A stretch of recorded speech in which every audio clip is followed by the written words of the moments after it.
chers compatriotes, il y a plus d'une année, je m'adressais à vous pour annoncer une série de mesures prises dans le cadre de la riposte face à la situation de crise inédite provoquée par l'apparition de la maladie à coronavirus. Bien que nous déplorons la perte de nombreux de nos compatriotes, force est de constater que, de mars 2020 à ce jour, l'adhésion collective à ces mesures nous a permis d'une manière générale de contenir les 2 premières vagues de contamination. La propagation du virus a été en effet circonscrite et ralentie sur toute l'étendue de notre territoire, ce qui a, par ricochet, rendu possible la limitation de l'impact négatif de la pandémie sur notre tissu socio-économique. Mes chers compatriotes, malgré les sacrifices auxquels nous avons collectivement consenti dans la lutte contre la propagation du virus dans notre pays, il s'observe depuis quelques semaines une augmentation persistante du nombre de personnes infectées qui conduit nos experts à confirmer l'émergence d'une 3e vague.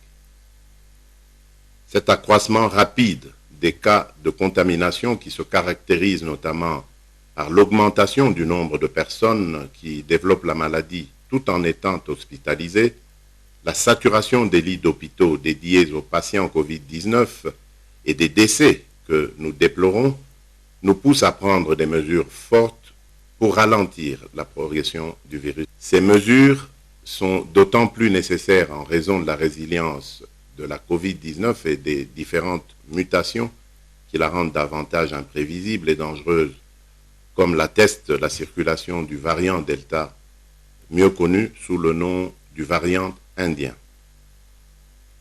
Ce variant particulièrement contagieux est responsable de la hausse du nombre de cas positifs.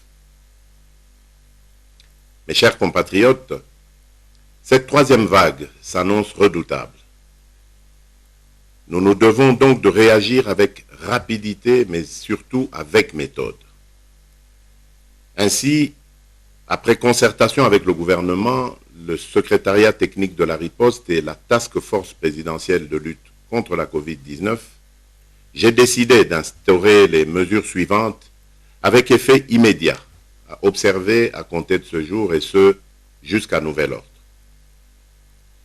Le maintien et le renforcement du couvre-feu de 22 h à 4 h du matin.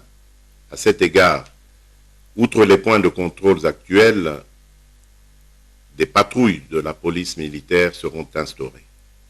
Tout contrevenant sera sévèrement puni.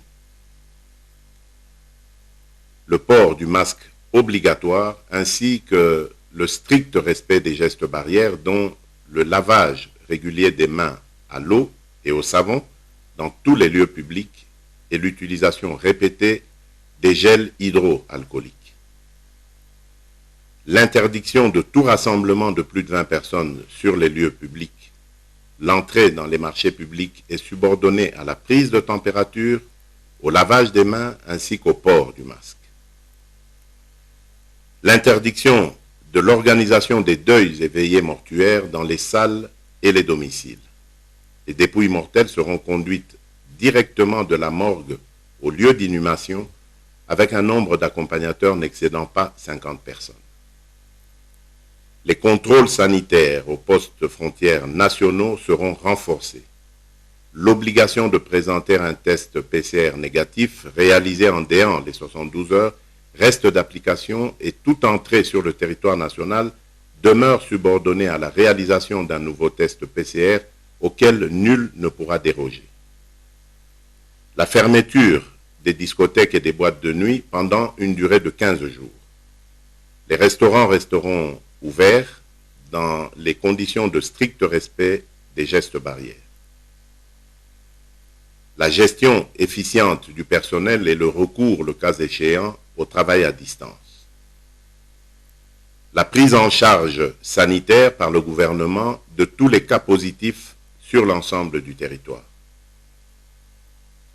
En ce qui concerne les établissements scolaires et universitaires, ceux-ci demeureront ouverts à la seule condition de renforcement de l'observation des gestes barrières.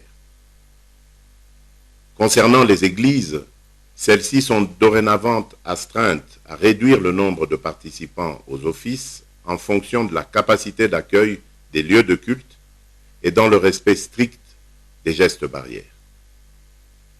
D'un point de vue sanitaire, il sera désormais obligatoire de se faire tester régulièrement à l'aide des tests rapides devant tout toux, associé ou non à de la fièvre pour toutes les personnes à risque ou les plus exposées, à savoir les personnels de santé, le corps enseignant, les agents et cadres des entreprises publiques et privées et ou toute autre personne exerçant une activité nécessitant de nombreux contacts. Les tests antigéniques rapides seront gratuits. Il sera effectué un approvisionnement sans délai et régulier des hôpitaux et ou centres de traitement Covid-19 en oxygène, médicaments et autres intrants de prise en charge de la Covid-19, particulièrement dans la ville-province de Kinshasa. Nous procéderons à une campagne de promotion et de sensibilisation de la recherche pour la pharmacopée nationale. Nous veillerons à l'amélioration de la couverture vaccinale en mettant un accent particulier sur une communication pédagogique justifiant la nécessité du recours à la vaccination. Mes chers compatriotes, afin de limiter plus durablement l'impact non seulement sanitaire mais aussi socio-économique de la pandémie de la Covid-19, le Premier ministre, chef du gouvernement, prendra toutes les mesures d'accompagnement, d'encadrement et de suivi dans les prochaines 48 heures. Dans ce contexte, et comme je l'avais annoncé dans mon récent point de presse, toutes les manifestations prévues dans le cadre des festivités du 30 juin sont annulées. Que Dieu protège la République démocratique du Congo. Je vous remercie.